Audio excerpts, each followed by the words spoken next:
बहुत ही भावुक और गहरी बात है।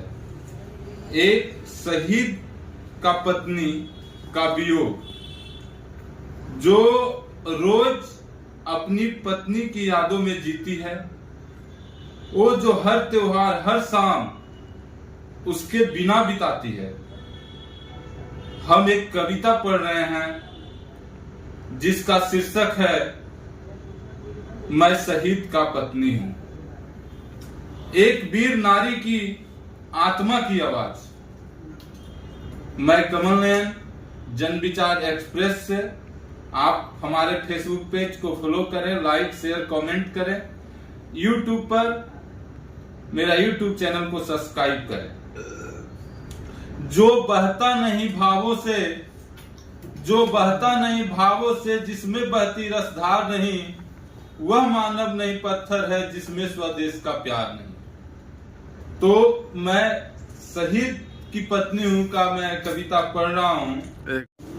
हर सुबह उसकी चिट्ठी पढ़ती हूं, हर सुबह उसकी चिट्ठी पढ़ती हूं जिसमें लिखा था जल्दी लौटूंगा वादा रहा। हर सुबह उसकी चिट्ठी पढ़ती हूं जिसमें लिखा था जल्दी लौटूंगा वादा रहा। वो वादा अधूरा ही रह गया और आज मैं भी उसी दरवाजे को देखती हूं जिस दरवाजे से वो गए थे। मैं शहीद की पत्नी हूं, मैं शहीद की पत्नी हूं। मेरे मांग का सिंदूर अब तस्वीर के आगे है। जिसकी हंसी से पूरा घर गूंजता था, वो चुप्पी से घर भरा है। लोग कहते हैं वो देश के लिए मरा, लोग कहते हैं वो देश के लिए मरा। मैं कहता हूं वो मेरे लिए जिया। उसकी हर धड़कन में मेरा नाम था, उसकी हर धड़कन में मेरा नाम था, और अब मेरे हर आंसू को उसका सलाम है। ना करवा चौथ है, ना दिवाली की रोशनी, ना होली का रंग। ना करवा चौथ है, ना दिवाली की रोशनी, ना होली का रंग। अब तो तिरंगे की परछाई में जीती हूं।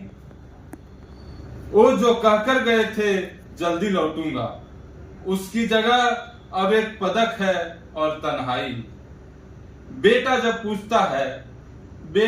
पूछता है पापा कब आएंगे, मैं मुस्कुरा के कहती हूँ हर सुबह सूरज बनकर।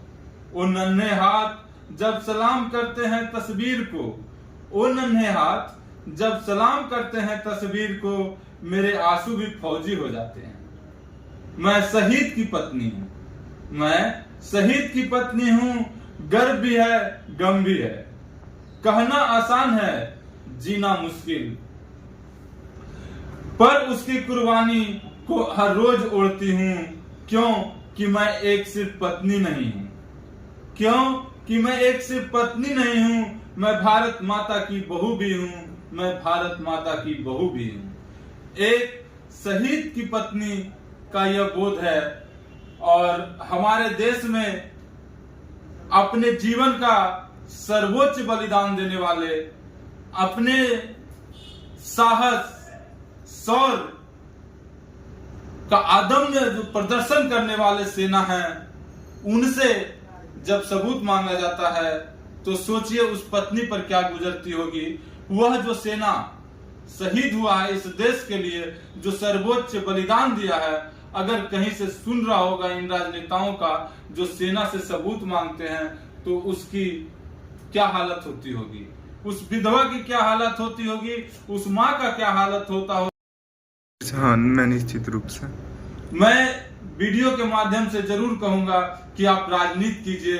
बहुत सारा मुद्दा है, रोटी रोजगार का मुद्दा है, घर का मुद्दा है, पलायन का मुद्दा है। आप जहां से भी आप कीजिए राजनीति, लेकिन सेना पे राजनीति मत कीजिए।